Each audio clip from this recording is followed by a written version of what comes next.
All right, morning show with Anthony here on 92.9 and 96.9 HM. Happy to have my next guest join us on the phone. She's going to be over at the West Hampton Beach Performing Arts Center Friday, August 9th. Tammy Pescatelli joins us. Tammy, how are you? I'm great, thank you. It's always smart for someone to play on a Friday night in the Hamptons, right? Yes, you can't go wrong on a Friday night at the Hamptons, that's for sure. No, but listen, Yeah. I appreciate you joining us. I mean, I know you got family and the kid and you're running around like crazy, so I appreciate you fitting us in. Hey, I have to. I started in radio, so no, I know what it's like. I appreciate you taking the time. It's a good time for me when I do radio for me to just tell everybody, leave me alone. I'm at work. All right, I didn't know you started in radio. This is a big deal, in Italian and in radio. That's how I started. It's how I started. Literally, I did an open mic contest that was sponsored by a radio station, and I'd never get on stage. But I said to my brothers, I could do that. And they were like, yeah, for $50. Let's see. We'll bet you. And at that point, I was 21 years old. For $50. That was half my life salary. That's huge. So Yeah. I would have done anything. And they hired me to do a morning show, and there I was making all my mistakes on the air right after that. So for 2.5 years. Wow. Now, this was in Cleveland, where you're from?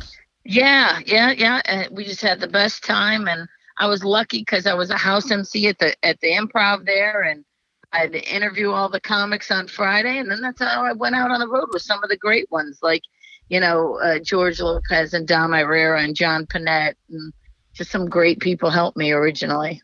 Now, all right, let me ask you this, because when I told my parents that I was going to go work in radio, I'm an Italian guy, two Italian parents. When I told them I was going to work in radio, my father cried. He literally cried. He was so devastated. What was your family like at that time? Well, radio, they weren't as shocked with, because I was young, and I was actually supposed to come to New York to do an internship. So because I had a degree in fashion design, so they weren't really upset with radio. They figured it only lasts for a couple of years.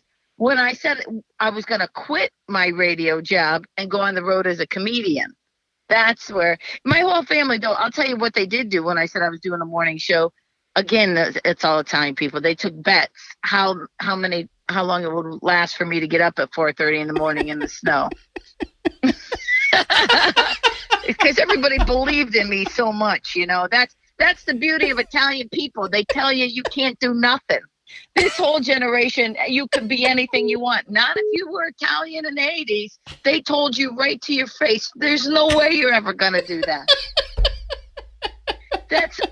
You get out of here. That's not for you. Oh, my God. That's not for you. I'm laughing so hard because I swear to you, as we're both sitting here, one of the things that my family said to me was, you're going to get up that early in the morning? What are you going to do if it snows? You can't drive in the snow. It's always snow. There's always something cataclysmic that's going to happen to you if you venture outside of the comforts of an Italian family. Yeah. Well, you know what they missed? It wasn't the snow. It wasn't getting up that early. Because, at that point, I was just getting home from nightclubs. I was young. I could handle it then. What I hated was when you go to work, a job is a job is a job. Whether you're a DJ, whether you're a construction worker, I'm not saying that they're equal. It's not like being a coal miner. I get that. I didn't have to go to work at the Canary. But a job is a job is a job. However you go to work, that's how you make your living. And if you go to work with someone you don't like, it's much harder at 4:30 in the morning driving through snow to get to work with someone you hate. That makes you want to punch people all day long. So It was a good thing that I got out of that job. Yeah, how miserable, because I cannot stand 99% of the people in my profession. It's very hard to come across a nice radio person. How bad was it for you?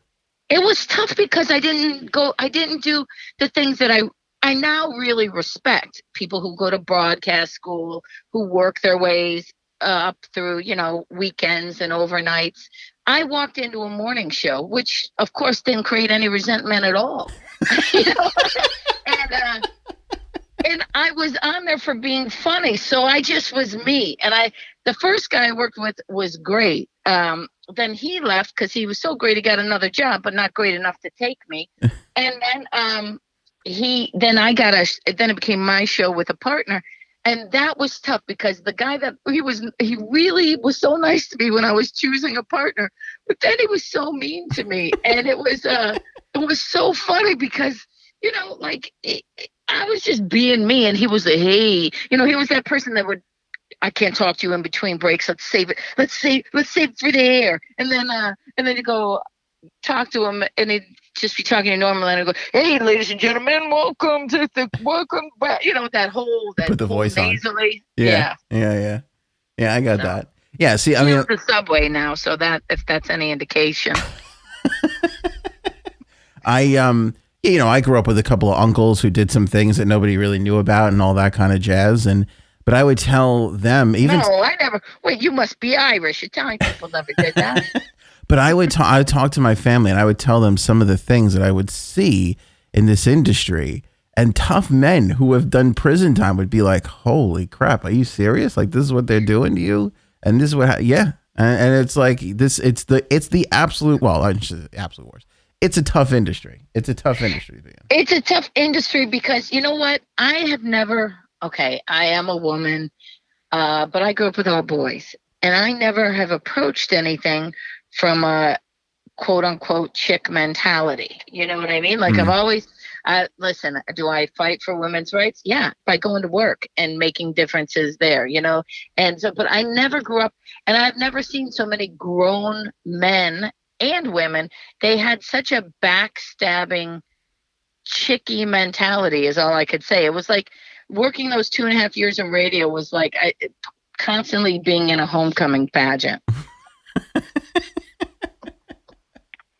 Yeah. It was just nuts. But thank God I did it, because then it helped me, because now I think I've probably done, I don't know, probably 10,000 hours of radio, in between comedy. And I think it helped, I think.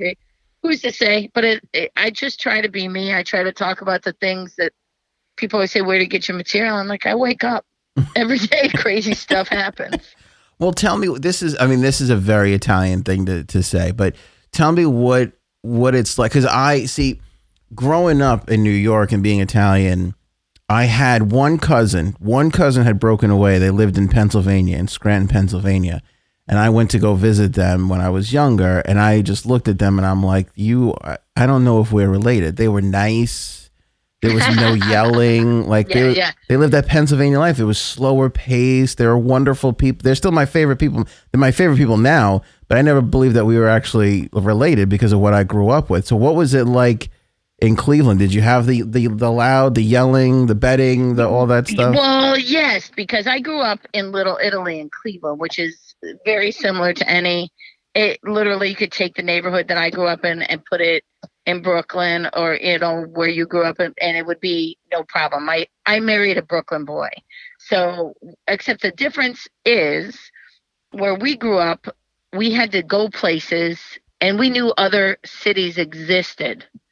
When I married my husband, they think Brooklyn is the apex center of the world. Like no one has ever. Hey, oh really? They go to Brooklyn and Florida. That's it. That's it.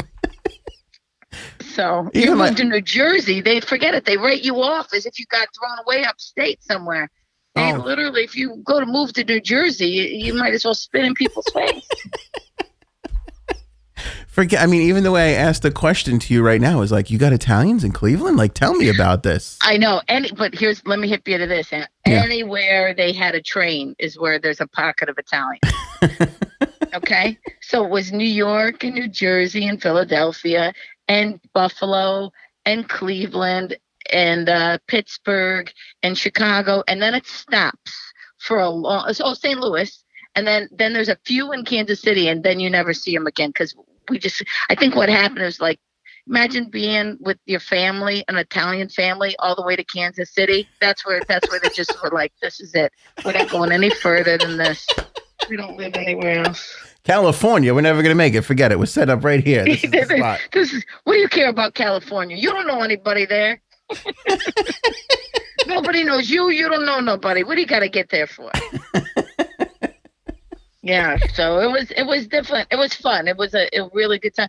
And it's funny because when I first started, and I got a little bit on TV, and people go, "Oh, she's Italian, but she said she's from Cleveland. I'm like, you must be the dummies who don't understand that people are allowed to live other places. Like, I didn't have to send away for a special pass. No, because it's unheard. So I grew up in Queens, right? And my whole family, we all grew up in the same area. I moved out to Long Island where I am now. It's an hour drive to where I am now. You would have thought that I would told people I was moving to Mars. Like you would have thought I said, I'm going to move to another planet. They don't understand. Like I have friends who I grew up with. The thought of them leaving the neighborhood, unheard of. Unheard of. I know. And the weirdest thing though is that I met my husband in California, in Los Angeles.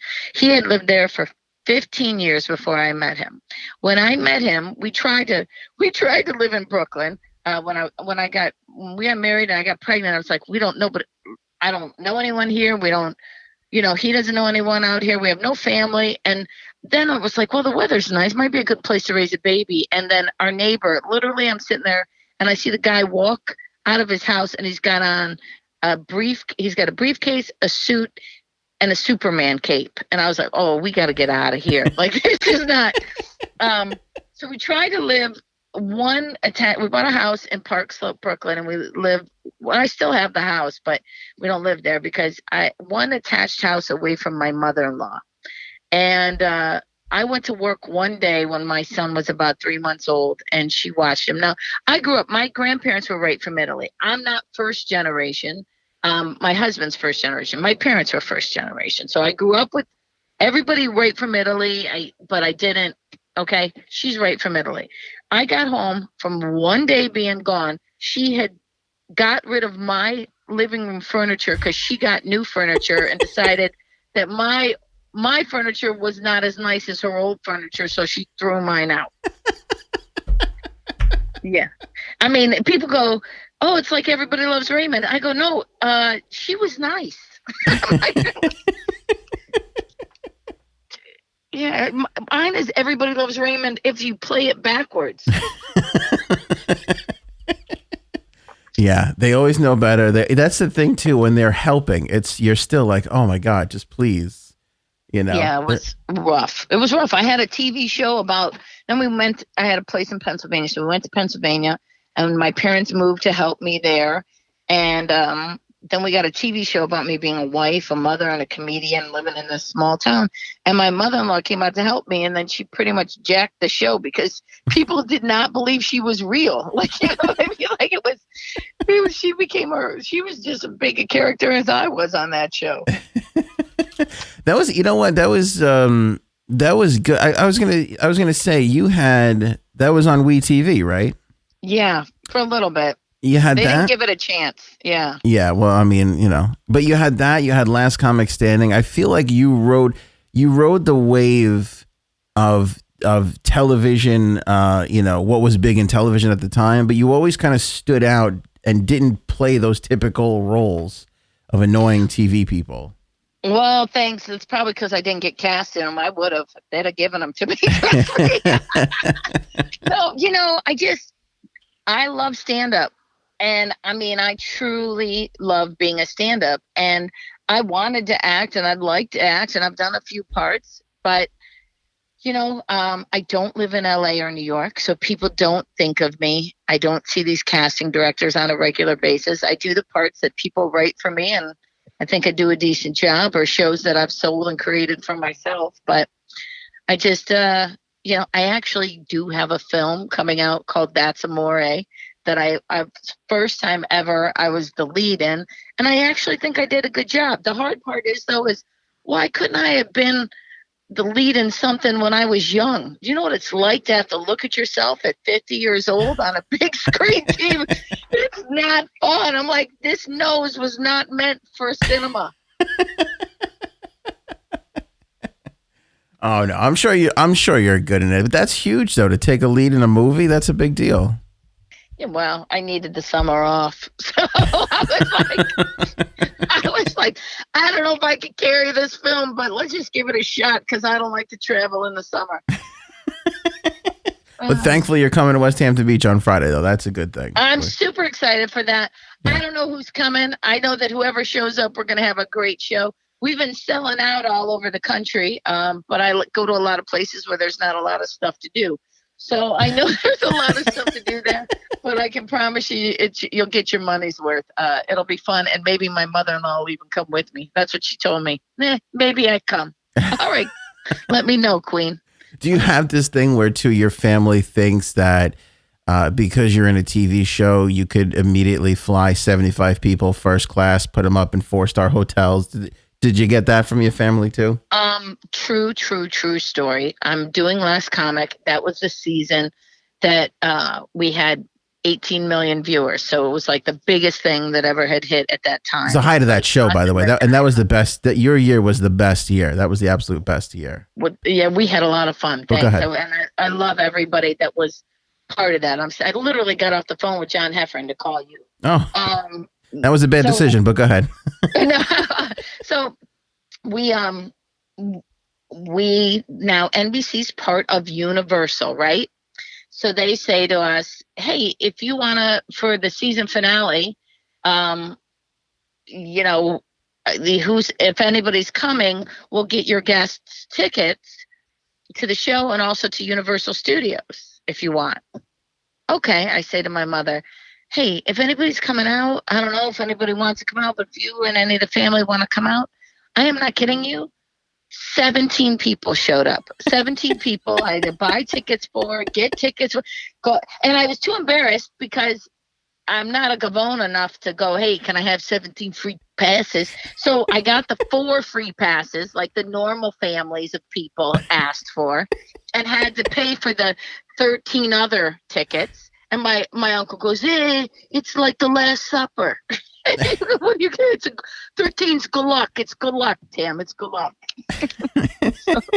And we really got kicked out of Universal, so it was a lot of fun. And I told shut up about that in one of my last specials. Yeah, they got kicked out, and it was ridiculous because my uncles, it was nice. People would recognize that I was not now. But at the time, I was on TV. So they want to take pictures, people, and they made it to have photo ops. That's why they wanted to do it, to advertise the show. So my uncles are with me, and they want to take pictures, and they want to, they literally are the two that I used to do the joke. They're like two little Joe Pesci's, and they weren't tall enough to ride the rides, and they were just, hey, lady, you want a banana for your monkey? Telling people how ugly their babies were, And I mean, it's just an old joke, but they just wanted to show off and show how funny they were. And thank God, because it's that sense of humor that's the reason I am who I am, Yeah. Wow, that's crazy. But sure, it cost me. I went in the hole. Let's just say I was the only person on television that was broke that year. I had to go to more babies' baptisms and weddings, and I never got invited to so much stuff. I can't. That I was on TV because we know you can't come, but we just thought we'd invite you. Why? So if you know I can't come, why? Because you wanted a gift? You wanted me to send you something? What do you mean you knew I couldn't come? I mean, that's you. So you didn't want to pay for a plate, but I'm supposed to pay for a diaper bag. Well, I didn't even think of that. I can't even imagine how much you would. That's so funny. That is what somebody in my family would totally do. Absolutely. Yeah, for sure. Yeah. We knew you couldn't come, but then you should have left me off the list.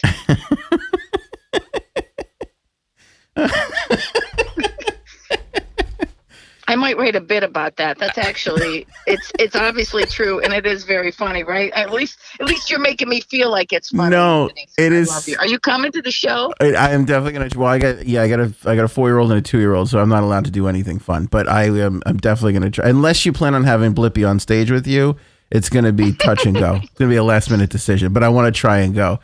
Oh, come on! You got to find a sitter and bring your wife out.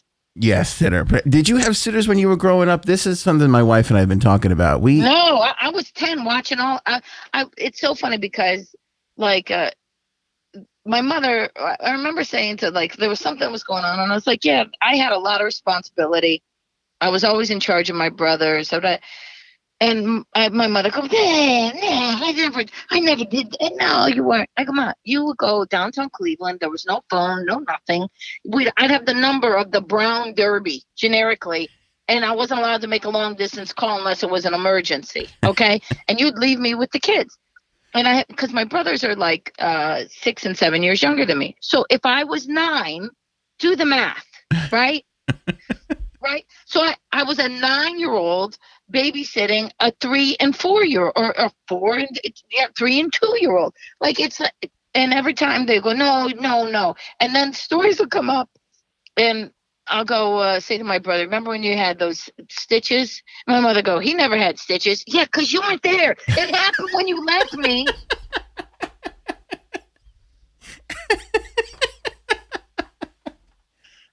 My mother refutes every story of my childhood. I can't. Go ahead, please.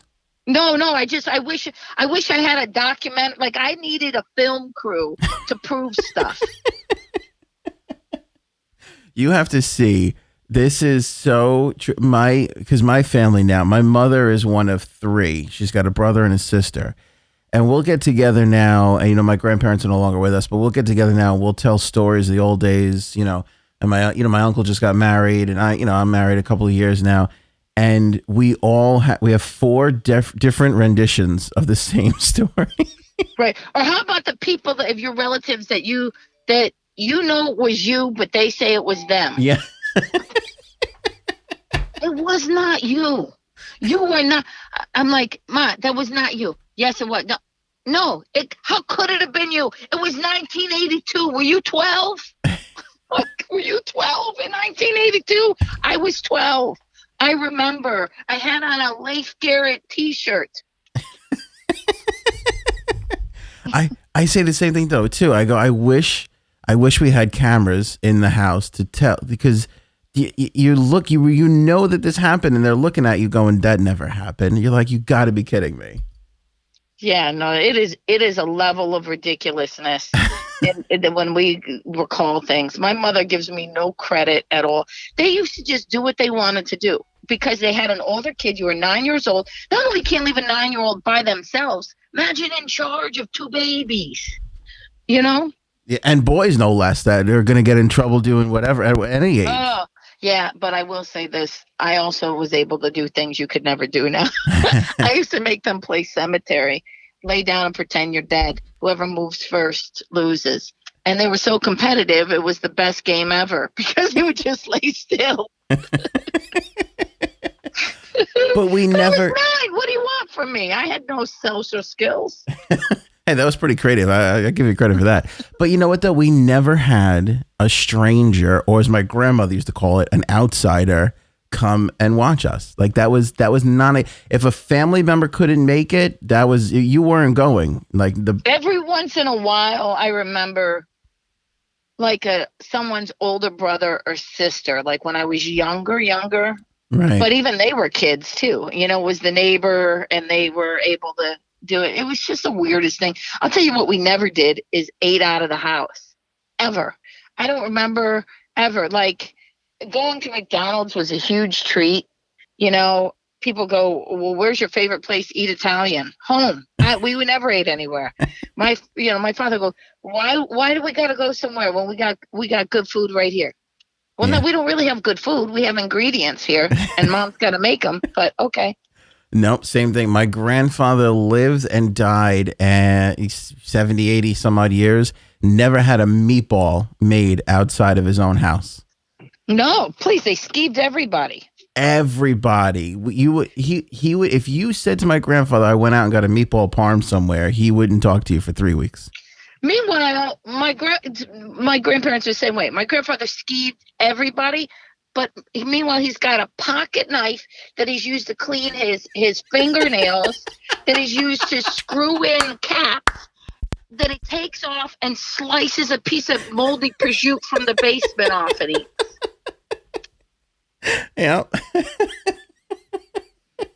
But he skeeves everybody else. Skeeves everybody. Don't trust anybody else. That was the thing. Yeah. My grandfather had that. He don't hire anybody else to do the work around the house. We'll gather the family. We'll do it. Meanwhile, he used to rig up the Christmas lights with live bare wire wrapped around the wrought iron gate that you grab it to walk up the stairs. And you get a shock of a lifetime. Oh my God! You gotta We'll bring the kids and leave them in the car. No, I'm just kidding. But somebody can hang out with them in the green room in the back or something. You gotta come to the show if you can for a little bit on Friday. I think you'll have a good time. I will do. I will do my best but between you and Kathleen Maddox, you're close with Kathleen, right? Yeah. Well, I haven't talked to her for a while, but we were really close for a long, long time. Everybody gets crazy and busy, but she's one of my favorite people.